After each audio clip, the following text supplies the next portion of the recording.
Oi, gente, estamos aqui gravando o nosso estudo do Apocalipse, é o estudo 24. Eu acho assim que eu acho que eu estou mais empolgada do que vocês para ver, porque realmente eu aprendi tanta coisa com esses estudos, e assim, agora está chegando no grande finale, né?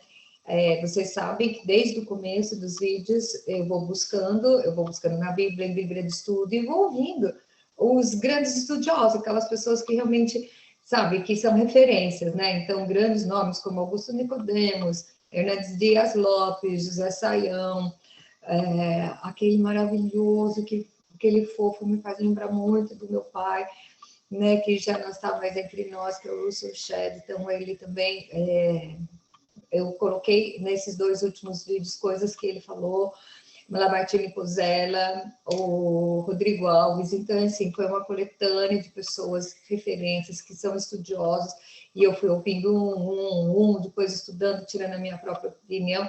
E assim, e a minha ideia, a minha proposta é fazer esse estudo ser o mais simples possível, para que todos possam entender. Mas é um tema inesgotável, vocês não acreditam quantas coisas ainda tem para falar, e porque eu passei batido, porque tem muita coisa que eu tive que passar por alto, para não ficar o vídeo muito longo e não entrar em tantos detalhes assim. Então, nós vamos fazer agora o estudo 24, que é o capítulo 21 de Apocalipse. Só tem 22 capítulos, então é o seguinte, já está acabando, né?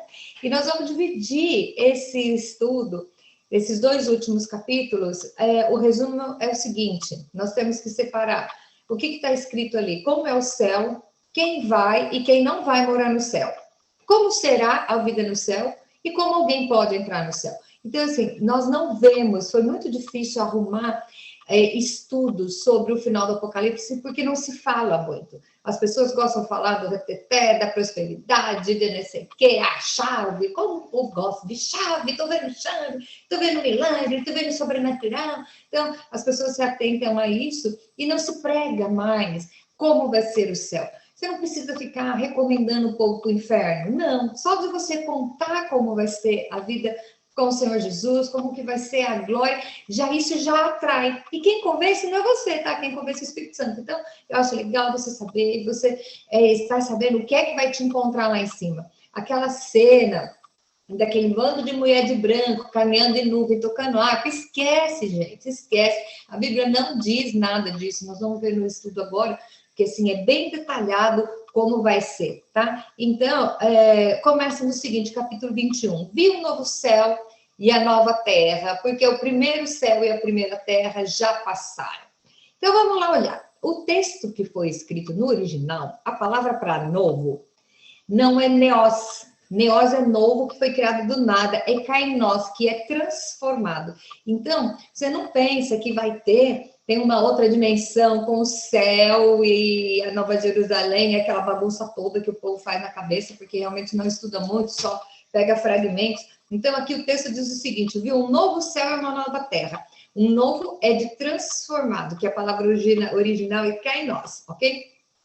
Então, isso quer dizer o quê? Vai ser aperfeiçoado, transformado, melhorado, eu acho, né? E aí ele fala, porque o mar já não existe. Então você pensa assim, nossa, mas eu gosto tanto de praia. Meu marido ia ficar decepcionado se não tivesse praia. Mas o que é que, não vamos entender o que é que João está falando aqui. João estava com 100 anos, exilado na ilha de Patmos. O que separava ele? Patmos era uma ilha que jogava as pessoas lá para morrer, né? Já tinham jogado João dentro do caldeirão de azeite fervendo. E ele não morreu, tá? Ele passou por isso. E aí o que acontece? Ele foi jogado lá para morrer. Então, o mar era muito turbulento, muito tempestuoso. Então, o mar era o que separava a ilha, aqueles que estavam abandonados na ilha, da vida normal. Então, ele vê o mar, da onde vinham as tempestades, o que impedia, o que separava. Então, ele coloca assim, o mar já não existe. Então, aqui não está falando do mar, aquele monte de água. Não, ele está falando que não vai ter mais essa separação, né? Então, ele coloca assim, depois ele fala, e vi a cidade santa, no versículo 2, a cidade santa, a nova Jerusalém, que descia do céu da parte de Deus, ataviada como noiva e adornada para seu esposo. Nós sabemos que o Apocalipse é todo escrito em linguagem figurada, desde os números como os nomes. Então, vamos ver aqui. Eu ouvi já, tem um cara, que ele é um estudioso, ele é meio louco, mas eu ouvi ele falando, e eu não vou mencionar o nome, porque eu não concordo com o que ele falou, então não vou mencionar aqui. Mas ele diz o seguinte, que, como aqui diz que a Jerusalém vai descer do céu e dar as dimensões, ele acha que é uma nave extraterrestre que vai vir para abduzir. Gente, olha isso. Tudo crente, tá? Que a nave espacial vai descer e vai abduzir. Porém, eu não engoli essa teoria, achei assim um negócio muito fantasioso e eu fui estudar mais. Então, o que acontece aqui? Quando nós vemos lá na frente a medida da cidade santa, a medida de altura, era o equivalente, por isso que eu amo estudar a Bíblia, que tem tudo a ver, a Bíblia inteira se completa. Se você for ver lá, na Torre de Babel, o que aconteceu? Os homens queriam chegar até Deus, e eles calcularam a distância entre a terra e o céu, tá? Eles calcularam. Então, no mundo antigo, sabia que a distância entre a terra e o céu era X. Ok. Então, o que João fala? Que se a Cidade Santa veio e ajuntou, é porque ia ter um canal direto, entendeu? Então, na verdade, não é que vai ter uma cidade que vai descer do céu, é que essa é a distância, nós vamos ver lá na frente, na hora que manda o anjo medir a altura era exatamente isso. Então, você vê que é figurativo também, que não vai ter dois ambientes, né? O céu e terra vão ser uma coisa só. Então, ele fala que ele viu a Jerusalém descida como noiva. Então é muito legal, porque a Jerusalém aqui fala da igreja, e a igreja, a nova Jerusalém, é a igreja, somos nós. Então somos os convertidos da época da lei e os lavados pelo sangue do Cordeiro, que são os filhos da graça, né? Então o que acontece? Tem os da promessa e os da graça. Então é a nova Jerusalém, adornada da parte de Deus como noiva. Então, nós já estudamos muito isso, que a figura, quando nós vemos o casamento do Cordeiro, as bodas do Cordeiro, que a igreja está adornada, tira as coisas feias, coloca as coisas bonitas para esperar o casamento, né? Então, aí no versículo 3 diz o seguinte, e ouviu uma grande voz vinda do trono, quer dizer, ele já viu tudo lá, né?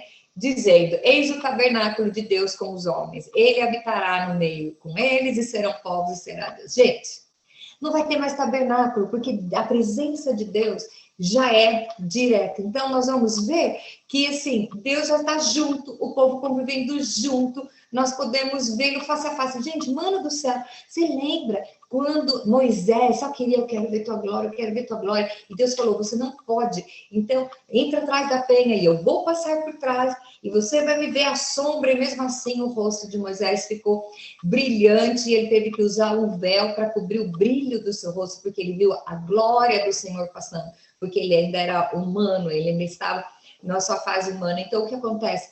Quando nós estivermos com Deus vivendo entre nós, nós podemos ver, ele vai estar habitando no meio do povo, a presença dele vai ser perene, vai ser constante. Então, é uma coisa que o corpo humano não suporta, tá? É só a alma e o espírito que vão poder presenciar isso. E agora, o versículo 4 diz o seguinte, e ele enxugará dos olhos toda a lágrima, isso quer dizer que não vai ter tristeza, a morte já não existirá, e já não haverá luto, nem pranto, nem dor, porque as primeiras coisas passaram. Tudo isso que nos faz tirar a nossa paz já vai ter passado, porque lá não vai ter mais a influência do pecado, a influência da nossa parte carnal não vai ter mais. Quem vai estar habitando no meio de nós é o Espírito Santo, é o Senhor Deus com sua toda glória e majestade, a luz de Jesus vai brilhar, então não vai ter motivo para ser triste. Então você ouve assim, mas eu vou para o céu, mas eu sei que o meu primo não vai, e quando eu chegar lá e ver, eu não vou encontrar com ele, eu vou ficar triste. Você não vai ficar triste, porque Jesus vai enxugar toda a lágrima. Então, as coisas já passaram, quer dizer que você vai estar numa outra sintonia. Então, você vai estar livre dos seus desejos, das suas paixões humanas. Tá? Então, é assim, saudade não vai ter, porque isso é uma paixão, um sentimento humano, e você vai ser transformado. Então, nós não vamos ter tristeza. Aí vem os... Né? Fala assim, nossa, mas então eu não vou me ligar porque os outros que vão morrer, que não vão para o inferno, sei lá. você vai estar numa outra dimensão. Então, os seus valores serão outros, ok? Então, porque não vai ter tristeza. Então, não vai ter tristeza, não vai estar nada disso. E olha, a presença de Deus vai abafar qualquer forma de tristeza. E ele fala que ele tudo se faz novo, é reformado. Aqui usa a palavra kainós de novo, vai ser tudo reformado. Então, aí nós vemos o versículo 5, ele diz assim: e aquele que está sentado no trono disse: eis que faço nova todas as coisas, né? Se ele faz nova todas as coisas, ele já falou atrás, porque as coisas velhas já passaram. Então, vai ser uma alegria plena. Não dá para a gente entender. Né? Na nossa mentalidade humana, não é compreensível uma situação assim, onde não tem tristeza, né?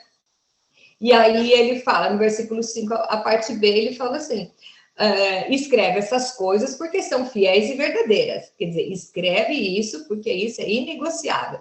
E disse-me ainda, no versículo 6, tudo está feito. Então, ali, é assim, acabou. Sabe quando você está vendo o filme? Eu vi um pastor, quem foi que falou isso? Ai, achei tão legal. Não lembro quem foi. Que disse que é o seguinte, vai ter, sabe filme de ação? Que você assiste o filme, aí quando o filme acaba, você não sai do cinema, porque você sabe que ainda vai acontecer coisa. Numa tela, começa a passar o letreiro, e na outra tela começa a passar o finalzinho mesmo, coisas, são créditos que tem depois, e eu acho que o capítulo 21 e 22 é exatamente isso. Já acabou, e agora, na segunda tela, nós estamos vendo o que realmente vai acontecer. E é isso que o João via. Então, ele fala assim, eu sou o alfa e o ômega. E vale a pena você assistir nos primeiros dos nossos vídeos, quando a gente fala das letras, o que o alfa e o ômega é comparado, que é o Tav e o Aleph, que são as letras gregas. Gente, vale a pena assistir, que vai fazer assim muito, você vai ter muito a ver, vai fazer muito sentido para você a história do alfa e o ômega, o princípio e o fim. E ele fala, eu a quem tem sede darei de graça da fonte da água da vida. E aí o versículo 7, gente, é promessa, ele fala, ao vencedor, o vencedor herdará estas coisas, e eu serei o seu Deus, e ele será o meu filho. Então, quem sabe o que é ter um filho? Potencialize o amor que você tem pelo seu filho, potencialize para você ver o que é o amor que Deus tem por você. Então, ele fala, se você é filho, você é herdeiro. Já parou para pensar nisso? Eu sempre falo nos nossos estudos questão de identidade. Então, é o seguinte, o que você é? Você é servo? Ok, beleza. Tem gente que quer ser povo, tem gente que quer ser testemunha, cada um quer ser um negócio. Eu quero ser filha. O filho senta no colo do pai, o filho ouve os segredos do céu e da terra, o filho, ele participa da herança, o filho tem o DNA de Deus, e nós somos comprados e nascidos. Então, todo aquele que reconhece Jesus como filho de Deus e como o único mediador entre nós e os homens, a esses são chamados filhos de Deus. Então, ele vai ser o nosso Deus e nós seremos o filho. Gente, eu coloquei aqui no meu resumo, uhul, porque é isso aí. Então, a primeira pergunta é como que vai ser o céu e o que vai ser. Aonde que como nós vamos viver? E aí agora vem assim, no capítulo no 21 ainda, versículo 8, vem a lista das pessoas que não vão entrar. E é muito interessante você observar essa lista, porque o primeiro não fala assassino, abortista, pedófilo, não. Sabe quais são os primeiros? Está lá 21:8. Quanto, porém, aos covardes, a primeira característica de quem não vai entrar é o covarde. Sabe por que o covarde? O covarde é aquele que não tem coragem de se posicionar, aquele que fica em cima do muro, onde ele não tem coragem para dizer, por autopreservação, eu acho, por até uma preservação do corpo mesmo, ele não se posiciona, porque aí se eu falar que eu sou desse time, minha mãe vira a cara para mim. Ah, mas e se eu falar que isso vão me matar? Nós vemos em países onde o Islã é radical, uma corta-cabeça, gente, corta-cabeça de cristão. Então, você não está preparado para isso. Então, o que acontece? Vai chegar uma hora que você vai ser obrigado a se posicionar. Nossa, mas nós estamos no mundo ocidental, onde isso não acontece. Ok, mas se você posicionar, corre o risco de você perder o emprego. Melhor, corre o risco de você perder amigos. E muitas vezes os covardes, para não perder o bem-estar, eles negam. Ou então, às vezes nem negam, mas deixa Eu lembro que a gente ouvia assim, o 007 de Cristo, né? Que é o agente secreto, ninguém sabe que ele é crente. Então, eu vou falar uma coisa. Se alguém dizer para você assim, nossa, nem sabia que você era crente, tenha vergonha disso. Isso quer dizer que o seu comportamento não está fazendo jus à transformação que você teve quando teve um encontro com Cristo. Então, é vergonhoso para o cristão as pessoas não perceberem, mesmo que você não fale, mesmo que você não fale do evangelho e não pregue, a sua conduta tem que ser diferente. Tá? E eu não estou falando de religiosidade, de religião, não. Eu estou falando de conduta de uma pessoa nascida de novo, de um cidadão do céu, tá? Então, aí nós vemos os covardes, é o primeiro da lista, os incrédulos. Gente, o incrédulo é aquele assim, eu vou acender uma vela para tudo quanto é santo, porque se não virar nessa, vira na outra. Isso é o incrédulo, gente, é o segundo da lista. Depois nós vemos os abomináveis, os assassinos, os impuros, os feiticeiros. Gente, o pessoal levando os filhos para assistir Harry Potter, tá? Ensinar que feitiçaria bonitinha, só porque a menina é bonitinha e o menino também pode, sabe? Parece que é feitiçaria do bem. Não existe, não existe. Então, os feiticeiros, os idólatras e todos os mentirosos. Gente, acabou, né? Todos nós estamos incluídos, pelo menos em alguma situação aqui. Aí você vai falar, mas, eu não sou covarde, eu não sou incrédulo, eu não sou abominado, nem sou assassino. Ok, vai lá vendo, tá lá no nosso canal o estudo dos 10 mandamentos, você vai ver. Não matarás não é simplesmente meter uma arma e dar um tiro na cabeça da pessoa. Quando você mata a autoestima de uma pessoa, quando você mata o sonho, você é um assassino, tá? Todos os mentirosos, você nunca contou uma mentira na sua vida? Ok. O que vai acontecer? A parte que lhes cabe para toda essa turma aí, é o lago que arde com fogo e enxofre, a saber, a segunda morte. Aí você fala, e aí? Quem poderá nos defender? Mas aí depois nós vamos ver. Ele dá uma pausa, começa a descrever a Nova Jerusalém e depois nós vamos ver quem é que vai entrar. É aquele, eu já vou falar já, é aquele que tem as roupas, ali não fala que são os que não têm pecados, são aqueles que têm as roupas lavadas, branqueadas, clareadas pelo sangue do Cordeiro. Então, você pode ter feito qualquer uma coisa dessas coisas, você pode, se você tiver as suas vestes limpas pelo sangue do Cordeiro, mesmo fazendo todas essas coisas, você vai entrar. Então, os covardes, incrédulos, abomináveis, assassinos, impuros, feiticeiros, idólatras e todos os mentirosos, a parte que lhes cabe é o lago de fogo. E depois não fala as qualidades, não, é aquele que tem a roupa lavada. Então, quando a sua roupa é lavada pelo sangue do Cordeiro, a sua veste está limpa, você está purificado e você tem entrado na cidade santa, ok? Aí depois nós vemos no versículo do 29 ao 27, do 9 ao 27, aí nós vamos ver o que tem na Nova Jerusalém, tá? Então, o texto, eu não vou ler o texto todo, então vem o 9 diz, então veio um dos 7 anjos que tem as 7 taças, lembra, né? Das 7 taças, com os flagelos, tá? E falou, vem, vou te mostrar a noiva, a esposa do cordeiro. E levou ele em espírito até uma cidade e elevada montanha e me mostrou a cidade, Jerusalém, que descia do céu da parte de Deus, a qual tem a glória de Deus, o seu fulgor era semelhante a uma pedra preciosíssima, como pedra de jaspe cristalina. E aí ele começa a descrever as muralhas, as portas. Então, vamos falar tudo o que ele viu aqui, o que tem na Nova Jerusalém. Primeiro, tem a glória de Deus.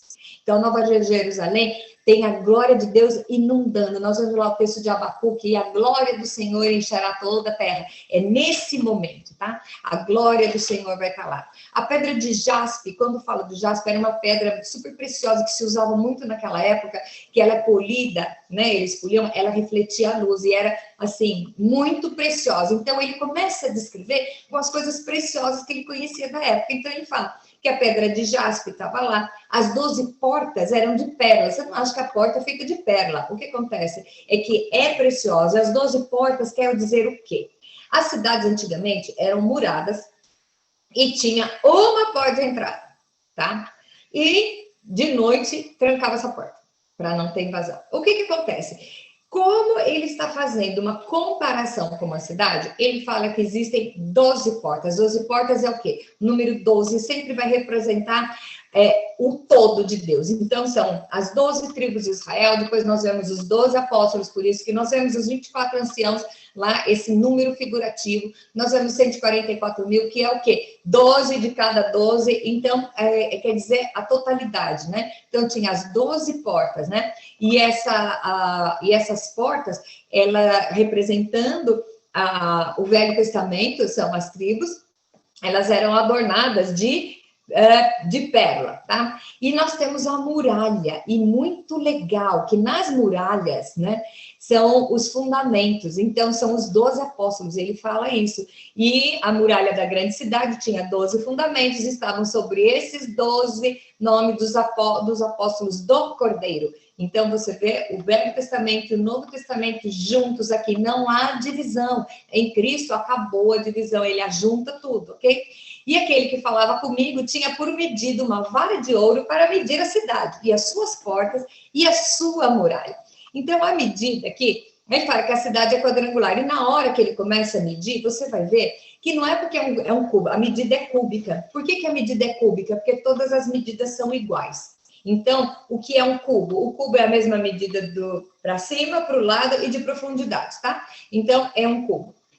Então, ele fala, a cidade tinha até 12 mil estádios, comprimento, largura e altura são iguais. Por que fala de 12 mil estádios? É aquilo que eu falei já para vocês, que era a distância que o povo lá na época da Torre de Babel achava que era a distância da terra no céu. Então, para dizer que é a mesma coisa, tá?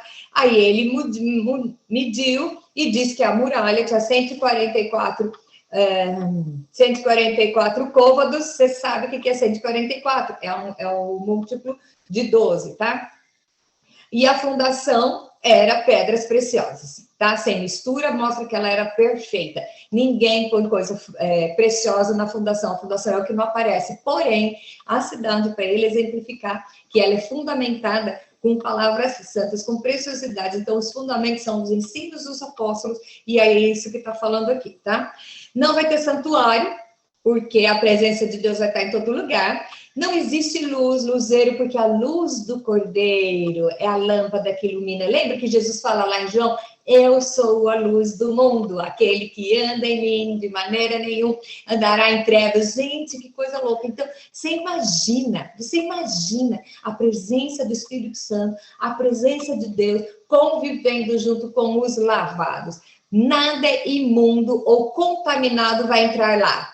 Nada. E somente os inscritos no livro da vida do Cordeiro vão poder entrar. Como que você faz para ter o seu nome escrito no livro da vida? Como é? Aceitando Jesus como seu Salvador. Então, aqui, aquela turminha lá, que é a relação dos pecados que estão lá, você pode ter feito qualquer coisa daquela. É normal você fazer, mas se você é lavado pelo sangue do Cordeiro, o seu nome vai estar escrito no livro da vida. E nós vemos que Jesus vai chamar, João já falou isso, na hora do julgamento ele vai vir com o livro e o seu nome vai estar lá. Antes de terminar, porque eu vou fazer um outro vídeo com o capítulo 22, eu quero só contar para vocês, quem já viu, sabe, e agora eu fiquei com uma notícia muito triste, sabendo que fechou, que é um parque que tem na Disney, que chama Holy Land, que é Terra Santa. Tinha, porque fechou, o dono, ele era um milionário, e ele dizia o seguinte, enquanto o Walt Disney ganhou dinheiro vendendo uma mentira, eu vou investir o meu dinheiro vendendo a verdade. E, no entanto, a fortuna dele não acabou. Então, o parque é barato, você passa lá o dia inteiro, e é onde a mensagem é pregada. É a experiência mais maravilhosa que eu tive na minha vida. E olha que eu já fui para muito lugar legal, tá? Para você fazer uma ideia, eu nem vou falar porque já fechou, porque o fundador faleceu, a esposa dele tem muita idade, não quer, parece que uma entidade comprou, e eu não sei o que eles vão fazer, por isso que eu vou contar como é. É um espetáculo maravilhoso, e assim, no final, aparece, imagina, gente, é Hollywood fazendo, né? É dentro de um teatro, tem o teatro lá, tem as peças, né? E no final mostra, acaba tudo, tem a crucificação, é a vida de Jesus inteira, tá? E aí tem a crucificação, e aí fica tudo escuro, aí todo mundo chorando dentro do teatro, e daqui a pouco abre luzes brancas e prateadas e sobe do chão um cavalo do tamanho de uma casa, com o rapaz, que é o ator que fez o papel de Jesus sentado em cima, e ele vem um anjo com um rolo, e ele começa a chamar. Gente, é uma coisa tão maravilhosa, porque ele começa a chamar o nome das pessoas, e muito interessante que um pouco antes, na crucificação, mostra o soldado que matou Jesus. E ele começa a chorar, e ele fala, eu matei ele, para mim não tem jeito, tá bom. Aí acabou tudo. Quando Jesus está em cima do cavalo, e ele pega o livro da vida, e ele chama, o primeiro que ele chama é o soldado, e o soldado vai falar assim, mas o senhor me chamou, eu que matei. Ele falou, não, você se arrependeu. Então, isso quer dizer o quê? Seu nome está no livro da vida? Então, o ator vira para a gente, que está no público, e fala assim, e você? O seu nome está lá? Então, é assim, se você sabe que o seu nome está lá, descansa, porque você vai ser chamado. Não quer dizer que você vai ter que ser santo. Nós vimos lá nos capítulos anteriores, Jesus fala, ser fiel até a morte, dar-te a coroa da vida. Ele não fala ser perfeito, ele não fala seja santo, ele fala seja fiel. Então, algum dia da minha vida, eu sou mentirosa, ok? Mas se eu me arrepender e confessar e não fazer mais, sabe? Eu tô zerada. Eu fui covarde, eu fui idólatra. Todos nós temos as nossas questões. Você já mentiu? Você já sabe? Todas essas coisas, essa relação de pecados, a partir que você encontra com Cristo e você entrega sua vida e o seu nome vai estar no livro da vida. Então, somente os inscritos no livro do Cordeiro vão poder entrar. Lá não vai ter noite, então não precisa ninguém tomar conta de porta, porque ninguém que não é puro não pode entrar. Mas eu não sou pura, mas eu sou purificada. Eu não sou justa, mas eu sou justificada. E eu não sou santa, porque eu sou santificada por aquele que se entregou por amor a mim. Então, estudar o livro do Apocalipse é você saber a certeza daquilo que te espera. Quando Jesus estava na cruz e ele morreu, antes dele morrer, o ladrão, chamam de bom, mas ele não era bom, senão ele não estava lá, o único bom era Jesus. E ele falou, mestre, lembra-te de mim. Jesus falou para ele, ainda hoje estará comigo no paraíso. Então, só de você saber disso, saber que há um paraíso, como vai ser, e que a glória do Senhor vai estar reinando em todos nós, a presença de Deus vai estar. Gente, o que é isso? O que é isso? Então, a maior tristeza do inferno, do lago de fogo, é não ter a presença de Deus. Porque hoje você pega, você acorda, você entra no ônibus, pega o seu carro, você está sujeito a qualquer coisa que acontecer, a qualquer acidente. Porém, você sabe que tem alguém que está com você. Mas lá vai estar perene, a presença vai estar perene. Então, antes da gente estudar, pegar e começar o último estudo, que é o capítulo 22 do Apocalipse, eu deixo para você parar e pensar, o que eu posso fazer para ter o meu nome escrito no livro da vida? Não seja covarde, tenha coragem de adotar o cristianismo como a única forma saudável de se viver. Entrega o teu caminho ao Senhor, confia nele e tudo mais ele fará. E eu espero realmente que esse texto, esse estudo tenha servido para nós nos posicionarmos e saber o que realmente eu quero. Então, quando não se prega sobre o céu, você fica pensando que no céu vai ser uma coisa chata, monótona, um mando de mulherzinha de roupa branca tocando harpa. Não, nós vamos ter a glória do Senhor presente. Pensa nisso. Hoje eu estava vendo no meu Facebook, eu não sei se é desafio, que é uma experiência que fizeram com pessoas, colocaram uma pessoa de olhos vendados e falando assim, o que você faria com quem estivesse sentado na sua frente? A pessoa tira as vendas, tem um ator vestido de Jesus, todo machucado, assim que sai da cruz, e o ator não fala nada. A reação das pessoas é assim, eu vi um rapaz que ele foi ajoelhou e começou a chorar. Tem uma moça que foi lá e foi abraçar. Ninguém fica consegue passar friamente com a presença de um ator vestido de Jesus, com a ideia que você sabe de quem é Jesus. Imagina você vendo ele face a face. Então, eu espero você para o próximo estudo, que é o último estudo, que é do capítulo 22, e se você ainda não viu o começo, se esse é o primeiro vídeo que você está vendo, eu te desafio a ir conhecer o final das coisas. Quando eu comecei a fazer esse estudo, foi um desafio para mim. Eu levei mais de um ano para fazer, e eu pensei que eu ia fazer em um mês. Eu levei mais de um ano, porque eu fui aprendendo e me dando paz. Ai, você estuda Apocalipse e dá medo? Muito pelo contrário, estudar o Apocalipse te dá paz, porque tem o caminho para você saber como seguir para poder estar lá na cidade santa e ter o seu nome escrito no livro do Cordeiro. Amém.